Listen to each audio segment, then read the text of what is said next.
Eto na po mga kids, sure po ako, enjoy our yarn. Dahil literal yarn. Ang larawan po natin ngayong umaga. Puro yarn. Eto, mommies, daddies, baka po ito ang hinahanap ninyong activity ng inyong mga bata, mga anak, ngayong bakasyon. Totoo, meron pang output na napakaganda and useful usually. Naku, masaya yarn! Yes. Si Shaira kasama si Queen Viñas ang magtuturo sa atin yarn. Hi guys! Kamusta? Patingin naman yarn ng mga yarn.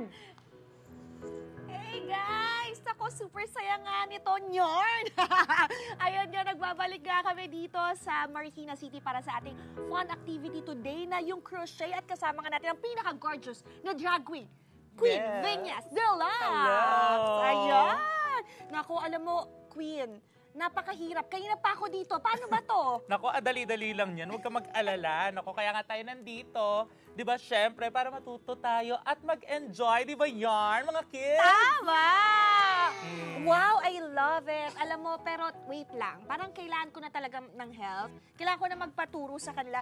Mr. Real?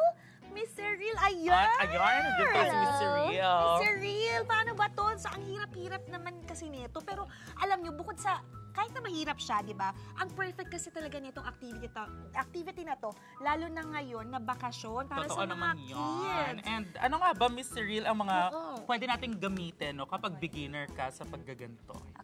For beginners, it's easier to learn na thicker yarn para mabilis makita. Itong yarn na to. Yes. Ayun. Pero ito sa lahat ba ng klase ng yarn, pwede ba talagang gumawa ng kahit na anong bagay-bagay? It depends sa fiber ng yarn. Meron kasing meron for summer. For example, you want to make wearables. Meron pang summer. Meron din yung panglamig, yung mga pang bagyo, pang mall, pang snow. Yes. Ito yung mga Bongga. ganyan. Ay, tapos nakita ko po kanina, itong bag. Meron din, kaya din gumawa ng ganito. Ang ganda yarn. Yes. So, yarn gawa to sa yarn. Yes. Ito, gawa to sa yarn. Ang ganda. Yan, Queen! Ito! Yes. This is made from our puffy drops. Polyester yarn siya. Tapos this project is finger knitted. Okay. So, hindi na kailangan nitong mga, anong tawag po kasi dito? Crochet hook. Ayun, yung mga... So, daliri na lang to. Yes. Talaga. Kayang-kaya na. Ang ganda naman yarn. Tapos ano pa yung nakita mo kayo na Queen? Ayan, di ba meron pa dito mga stuffed toy? Pag mga ganito na mga gaano katagal po yarn ginagawa? For the dragon, mas manipis yung yarn siya. Tapos yung yarn niya. Tapos yarn. ginagawa ko siya here sa store pag may break. So it took me around 2 months to 2 months? Bongga. Oh Yes. my gosh, sobrang hirap. At saka yung katabi mo, ito Ay, oo, ayan, may isa pa tayong dragon dito. Ito, gano'n po nito. Dragon din siya! Dragon pala, dragon. Oo. Ito. Ito. Yung natin, ano ba siya? Ayan, Alpaca. alpaca. Ito mga bonnet na ganito. Gano'n po katagal nyo ito ginagawa? For yung bonnet nung alpaca namin, it's thicker yung yarn niya. So nagawa ko siya in around 30 minutes. Oh, yung hat bilis niya. lang. So, paano po ba yung yung basic na paggawa po natin? Ito yung mga kids natin nakapag-start na. Kamusta kayo, Jarn? Enjoy? Marami na kayong nagawa? Cute. Nakakakalay ba? ito, kids?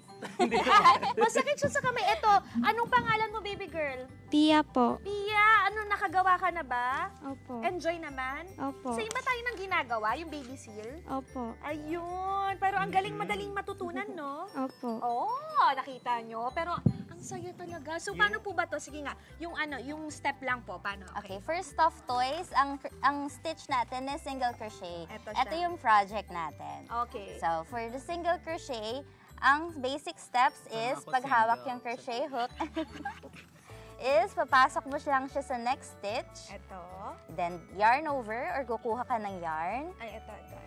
Yes. Tapos, Okay. papasok mo siya. And then, you have 2 loops now. Okay. Yarn over ulit, kuha ng yarn. Tapos, pull through 2 loops. Oo, ang dali naman pala Okay. yarn. Yes. Yun! O, Tapos, ganun lang ganun siya. ulit. Sa Pasok next sa one. next stitch. Oops. Yarn Okay, over, yarn, kuha. kuha. Magkakaroon ng 2 loops. Yes, kuha ulit. ulit. Tapos out through 2 loops ulit. Ayun. Yes, Pero alam yun lang nyo, siya. ang saya-saya nilang panoorin yung mga bata. At saka tayo din. Sabi ko nga Yes. kanina, nakaka-addict siyang gawin. Kasi maganda rin siyang alternative kasi sa mga gadgets, yung mga hawak ng mga bata, di ba? At least ito, kahit wala silang knowledge, kahit beginners pa lang sila, makakagawa na sila ng gantong activity, Totoo di naman. ba? Basta i-make sure nyo lang pag pupunta kayo dito, hindi ganito kahaba yung mga nails nyo para makagawa Yes, oo. At ang dami nga nilang varieties ng yarn dito. Meron silang 50 different kinds of yarns. Tapos 10 different kinds of activities. Bukod sa crochet, di ba may mga May mga iba embroidery pa silang sila. Tama, ginagawa. no? Parang ang dami. weaving. Oo, guys. Kaya naman, kung ako sa inyo, kung naghahanap kayo ng fun activity para sa kids, lalo na ngayong bakasyon, tumutok na kayo dito sa inyong pambansang morning show kung saan laging una ka. Unang hiling!